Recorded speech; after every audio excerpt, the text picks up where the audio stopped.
வணக்கம் நேர்களே, மற்றும் ஒரு திரைக்கு பின் நிகழ்ச்சியிலே உங்களை சந்திப்பதில் மிக்க மகிழ்ச்சி.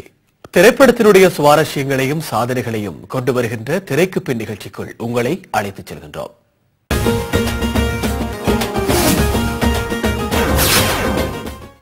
தன்னுடைய தனிப்பட்ட திறமையினால் வளர்ச்சியினால் வளர்ந்து கொண்ட சூர்யாவினுடைய நடிப்பில் அடுத்து வெளிவருகின்ற திரைப்படமாக மாற்றான் வந்திருக்கிறது. இந்த மாற்றான் திரைப்படத்தில் நடிப்பதற்காக 18 வருட இடைவெளிக்கு பின்னர் ஒரு நடிகை இணைந்து கொள்ள இருக்கிறார். தமிழ் திரைப்படங்களில் சில திரைப்படங்களை மட்டும் நடித்துக் கொண்ட இந்த நடிகை தெலுங்கு, கன்னட திரைப்படங்களில் மிக பிரபல்யம் வாய்ந்த ஒரு நடிகையாக இருந்திருந்தார். அவர் யார் என்று பார்க்கின்றீர்களா? இந்த பாடலை பாருங்கள். பாடலை பார்க்கின்ற பொழுது உங்கள் யார் என்று தெரிந்திருக்கும்.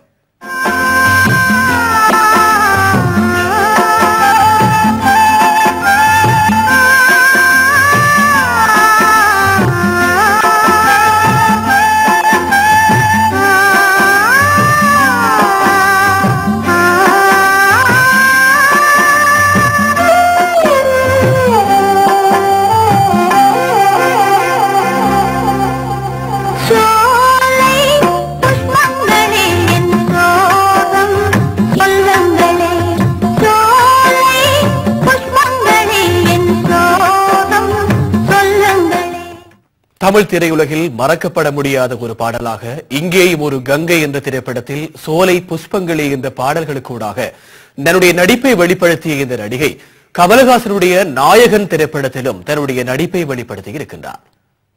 இந்த பாடல்கள் மிகவும் பிரபல்யம் வாய்ந்த ஒரு பாடல்களாக அன்றைய காலங்களில் எல்லோர் வாய்களிலும் உச்சரிக்கப்பட்டது.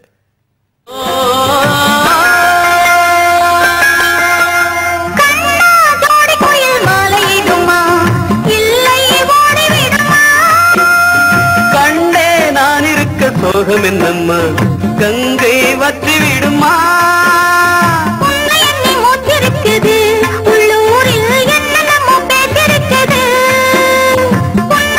மூச்சிருக்குது உள்ளூரில் என்னென்னமோ பேசிருக்குது.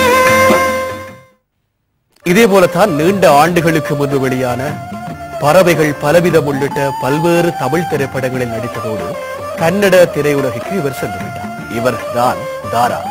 இந்த தாரா மீண்டும் அவர் 18 வருடங்களுக்கு பிறகு தமிழ் படத்தில் நடிப்பதை நினைத்தால் சந்தோஷமாக இருக்கிறது என்றும் சொல்லியிருக்கிறார். அது மட்டுமல்லாமல் கே.வி. ஆனந்தனுடைய இயக்கத்தில் மாற்றான் திரைப்படத்தில் சூர்யாவோடு இணைந்து நடிக்கப்பட போவதாக தனக்கு சந்தோஷமான செய்தி என்றும் அவர் சொல்லியிருக்கிறார். இந்த தாராவுக்கு அவர் நடித்த ஹசீனா திரைப்படத்திற்காக சிறந்த நடிகைக்கான தேசிய விருது கிடைக்கப் பெற்றவையும் குறிப்பிடத்தக்கது. இயக்குனர் வசந்த பாலன் என்று சொல்லிவிட்டால் அவரை ஞாபகப்படுத்துவது அங்காடி தெரு. எங்க ஒரு தெரு மூலையிலே நடைபெறுகின்ற பல்வேறு செய்திகளையும் திரைப்படத்தினூடாக கொண்டு வந்த பெருமை டைரக்டர் வசந்த பாலன் அவர்களையே சாரும்.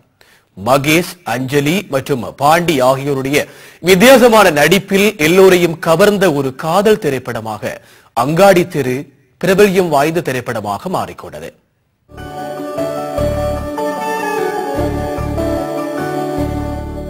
அவள் அப்படி ஒன்றும் அழகில்லை, அவளுக்கு யாரும் இணையில்லை, அவள் அப்படி ஒன்றும் கலரில்லை, ஆனால் அது ஒரு குறையில்லை. அவள் அப்படி ஒன்றும் அழகில்லை, அவளுக்கு யாரும் இணையில்லை, அவள் அப்படி ஒன்றும் கலரில்லை, ஆனால் அது ஒரு குறையில்லை. அவள் படிக்கவில்லை, அவளை படித்தேன் முடிக்கவில்லை, அவளோட தூடைகள் பிடிக்கவில்லை, கவனிக்க மறக்கவில்லை.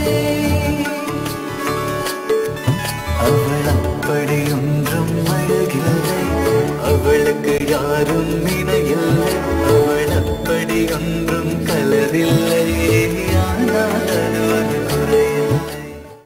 அங்காடி சிறு திரைப்படம் எவ்வளவு தூரம் ஒரு எதிர்பார்ப்பை ஏற்படுத்தி இருந்ததோ அதே போல வசந்த பாலன் இன்னும் ஒரு திரைப்படத்தை இயக்கி வெளிவர தயாராகிக் கொண்டிருக்கிறார்.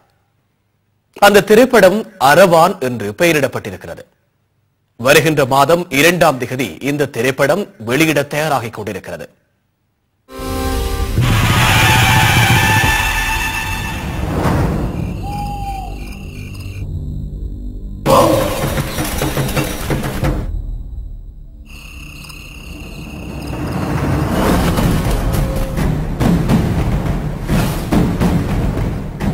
தமிழ்நாடு முழுக்க தேடினாலும் இந்த மாதிரி கருமையான கலவானை பார்க்க முடியாதப்பா.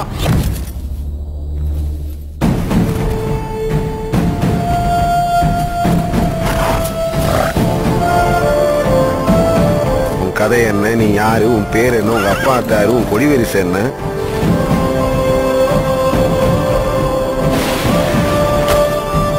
நாளைக்கு மொத்த ஊரே நாசம் பண்ண போறான்டா.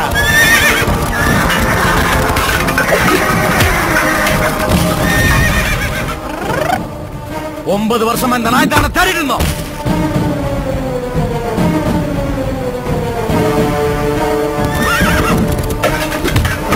வெட்டி சாச்சு கொள்ளணும் இல்ல,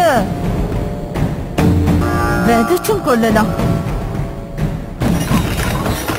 மதன காமேஸ்வர பூக்கு கூட வராத வாசம்.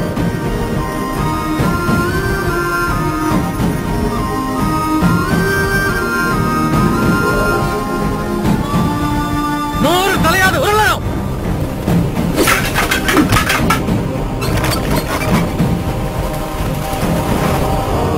நாக்கு புரளாத வரைக்கும் உனக்கு மரணம் இல்லை.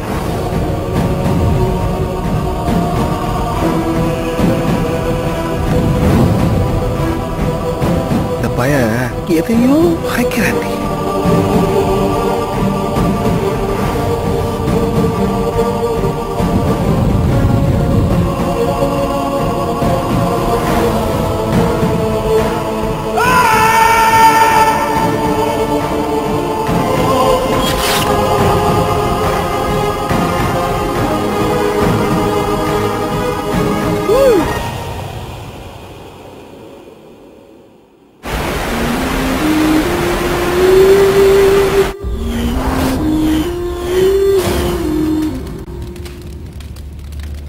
ಮುಂದಾತಿ ಮುರುಕುವೆಂ ಕೂಡವಾ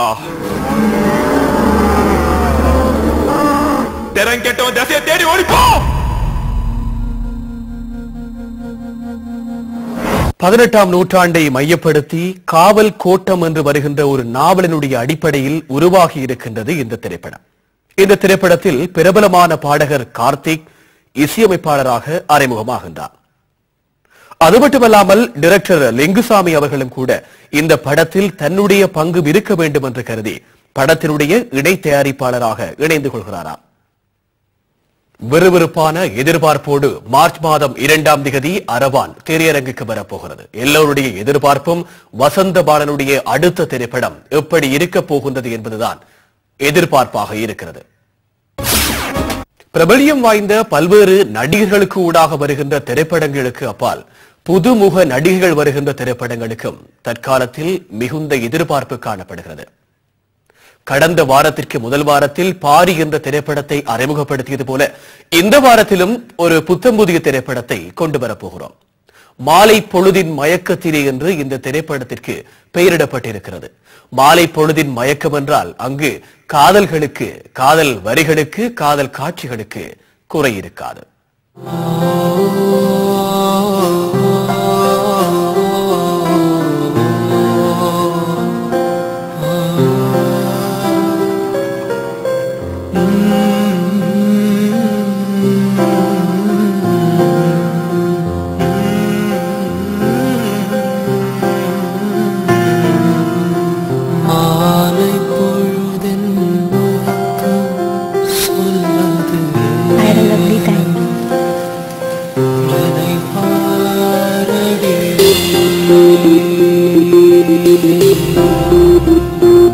இந்த படத்திற்கு கதாநாயகனாக ஆரியும் கதாநாயகியாக சுபாவும் தெரிவு செய்யப்பட்டிருக்கின்றார்கள்.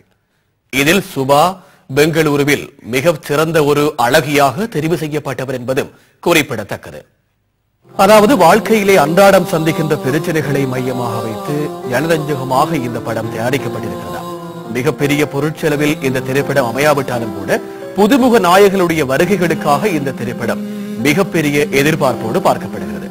பஞ்சு சுப்பு, ஆர்.எஸ். சிவாஜி, சதீஷ், பாலாஜி, கருணா, தேஜஸ்வினி, சேகர், மாஸ்டர் விஷ்ணு ஆகிய பல புதுமுகங்கள் இந்த திரைப்படத்தில் நடித்திருப்பதாக சொல்லப்படுகிறது. திரைப்படம் என்பது அந்தந்த காலங்களில் திரையரங்குகளுக்கு வந்த பிறகு அவை பேசப்படாமல் தவிர்க்கப்படக்கூடாது இல்லையா? எப்போதும் பேசப்படுகின்ற திரைப்படங்களுக்கான வாழ்த்து இருக்க வேண்டும் என்பதற்காகத்தான் இந்த திரைப்படத்திற்கான விருதுகள் அவ்வப்போது வழங்கப்பட்டுக் கொண்டு வருகிறது. திறமையாக பல்வேறு களங்களை உருவாக்கி எடுக்கப்படுகின்ற திரைப்படங்களுக்கும் அது மட்டுமல்லாமல் உண்மைத்தன்மையான சம்பவங்களை திரைப்பட வாயிலாக கொண்டு வருகின்ற திரைப்படங்களுக்கும் மிகப்பெரிய எதிர்பார்ப்பு இருக்கின்றவை யாவரும் அறிந்த விடயம். அந்த வகையில் 6வது ஆசிய திரைப்பட விருதுகள் வழங்கும் விழாவிற்காக ஹாங்காங் நகரமே விழாக்கோலம் பூண்டிருக்கிறது. அழகிய நகரமாக காட்சியளிக்கும் ஹாங்காங் இந்த ஆசிய திரைப்பட விழா தங்கள் நாட்டில் நடைபெறுவதையிட்டு பெருமை கொள்கிறது.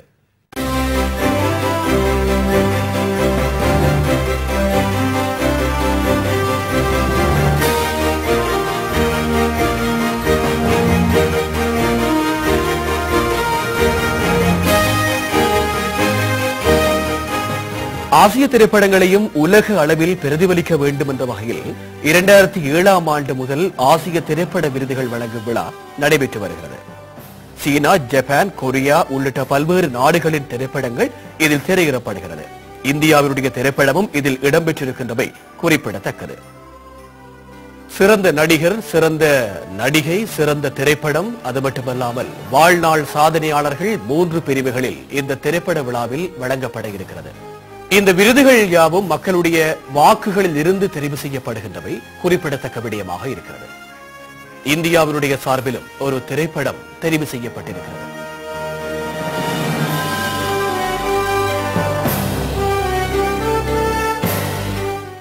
சிறந்த நடிகைகளுக்கான பட்டியலில் அண்மையில் இந்தியாவையே கலக்கிய டர்ட்டி பிக்சர்ஸ் என்ற திரைப்படம் மூலமாக வந்து கொண்ட வித்யா பாலன் இந்த பட்டியலில் இருக்கின்றார்.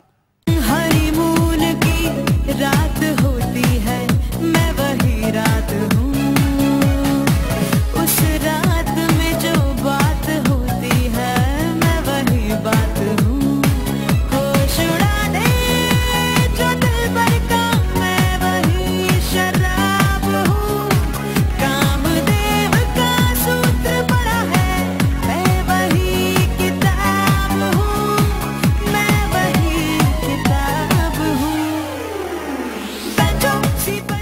இதேபோல இந்தியா சார்பில் you don't get life second time என்ற திரைப்படம் மட்டும் சிறந்த படங்களுக்கான போட்டியில் இருக்கின்றது என்று சொல்லப்படுகிறது. ஆசிய திரைப்பட விருதுகள் விழாவிற்காக ஹாங்காங் நகரத்தின் பக்கமே எல்லா திரைப்பட தயாரிப்பாளர்களுடைய கண்களும் திரும்பி இருக்கிறது.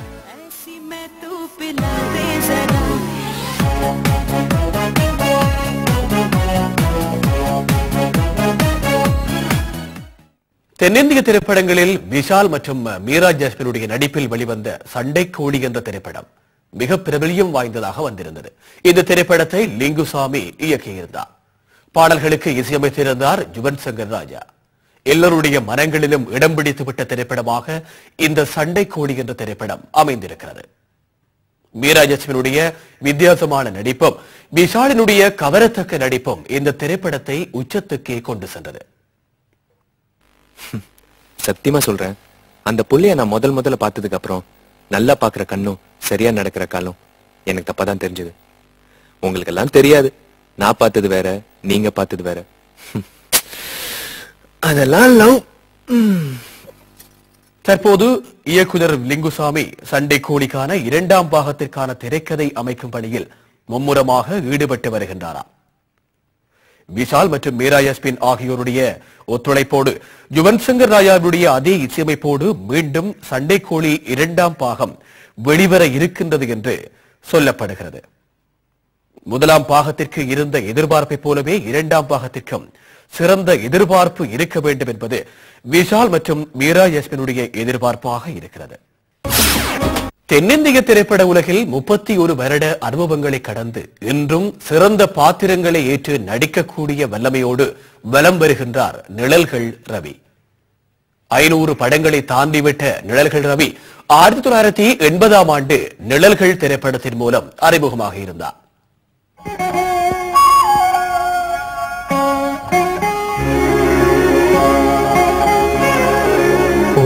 கதவே தாழ்த்திரவாய், கதவே தாழ்த்திரவாய், பூவாய் பெண் பாவாய், பொன்மாலை சூடிடும் பூவாய் பெண் பாவாய்.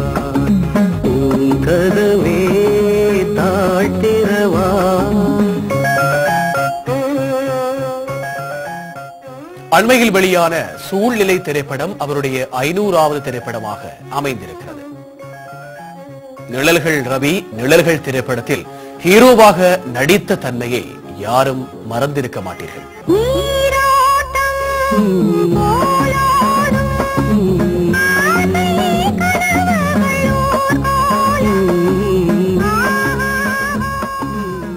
நிழல்கள் ரவி 60 படங்களில் மட்டும் ஹீரோவாக நடித்திருக்கிறார். மலையாளம், தெலுங்கு, கன்னடம் மற்றும் தமிழ் ஆகிய மொழிகளில் 500 படங்களுக்கு மேல் அவர் நடித்திருக்கிறார். எப்படித்தான் நடித்தாலும் படங்கள் இயக்க வேண்டும் என்பது தன்னுடைய நீண்ட நாள் ஆசை என்றும் அதற்கான நேரம் தற்போது கனிந்திருக்கிறது என்றும் நிழல்கள் ரவி சொல்லியிருக்கிறார். சினிமா என்பதை பொறுத்தவரையில் அந்த படங்கள் சமூக அக்கறையோடு அந்தந்த காலங்களுக்கு ஏற்றவாறு வருகின்றது ஒரு வகையாக இருக்கிறது. வர்த்தக நோக்கோடு வெளிவருகின்ற திரைப்படங்களும் இன்னொரு வகையாக இருக்கிறது. மக்களுக்கு பாடத்தை புகட்ட வேண்டும் என்ற அடிப்படையில் வருகின்ற திரைப்படங்களும் இன்றைய காலங்களில் வந்து கொண்டுதான் இருக்கிறது. அந்த வகையில் திரையரங்குக்கு வந்திருக்கின்ற இன்னும் ஒரு திரைப்படம் தான் உடும்பன். உடும்பன் பார்த்திராத மனிதர்கள், கேட்டிராத கதை.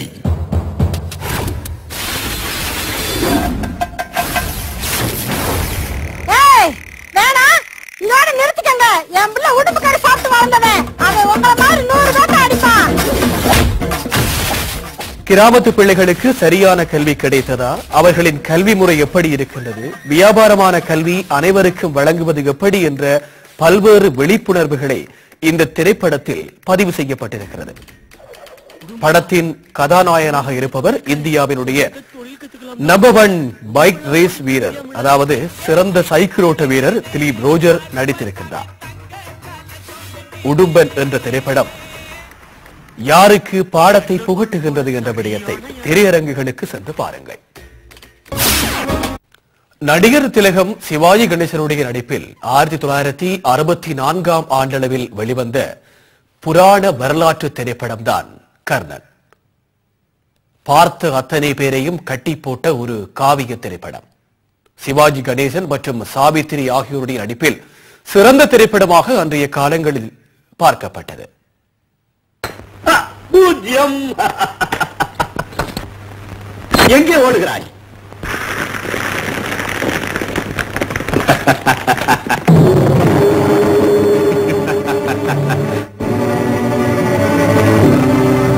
உங்கள் ஆட்டம் நிற்க வேண்டாம், வெற்றி வரை தொடரட்டும். சிதறிய முத்துக்களை நான் எடுக்கட்டுமா, எடுத்தவைகளை கோர்க்கட்டுமா? கர்ணா, என்ன நடக்கும்? விளையாட்டின் உற்சாகத்தில் செய்தது யாதன புரியாமல் மடியை பிடித்து இழுத்து விட்டேன். எனது மாபெரும் தவறை உணர்ந்து என் உடலெல்லாம் பதறுகிறது. தர்மதேவனுடைய நிகழ்ச்சியில் பார்த்தவர்கள் அத்தனை பேரையும் கண்ணீர்களை விடவைத்த அந்த கர்ணன் மகாபாரத பாத்திரம் நேரடியாக இருந்திருந்தால் கர்ணன் எப்படி இருந்திருப்பார் என்ற விடயத்தை சிவாஜி கணேசன் நேரே கொண்டு வந்தார்.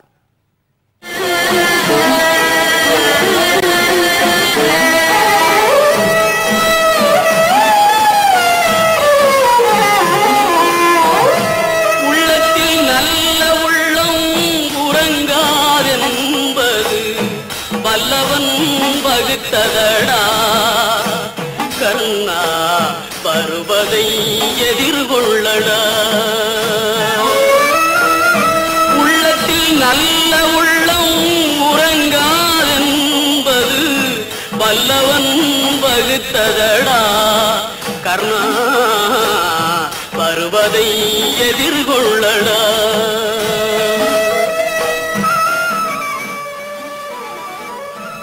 இந்த படத்தை இயக்கி தயாரித்து வெளியிட்ட VR பந்துலுவுக்கு இந்த வருடம் 100வது வருடம் என்பதால் அவரை கௌரவிக்க வேண்டும் என்ற வகையில் இந்த படத்தை டிஜிட்டலுக்கு மாற்றியிருக்கின்றார்கள்.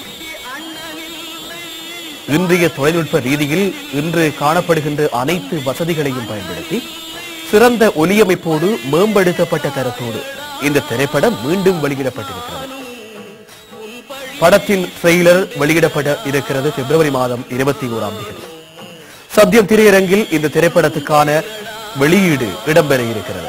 ஒரு புதிய திரைப்படத்தை எப்படி ரிலீஸ் செய்வார்களோ அதே போல இந்த கர்ணனையும் உலகெங்கும் வெளியிட திட்டமிடப்பட்டிருக்கிறது.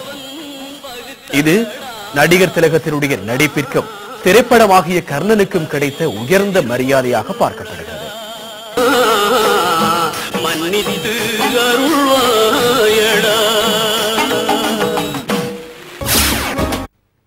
பருத்தி வீரன் என்ற திரைப்படத்தின் வாயிலாக எல்லோரையும் கவர்ந்த கார்த்திக் இப்பொழுது 2 திரைப்படங்களில் நடித்து வருகின்றார். அதில் ஒன்றுதான் சகுனி. பணம் சம்பாதிக்கணும்னு அரசியலுக்கு வரவங்கனால எப்படிங்க மக்களோட பசியை உணர முடியும்? இந்த எலெக்ஷன்ல 234 தொகுதியிலையும் அடிமட்ட தொண்டர்களாகிய நீங்க நிக்கணும்னு தலைவர் ஆசைப்படுறாரு. வேணான்னு சொன்னீங்கன்னா தீவிர அரசியல் தலைவர் விளையிக்கிறாரு. யாராவ? நீ யாருப்பா? நீ யாருன்னு கேட்ட விக்கிறவன்னு சொல்றாங்க. உங்க பேர் என்ன sir? Rajini. I am Kamal.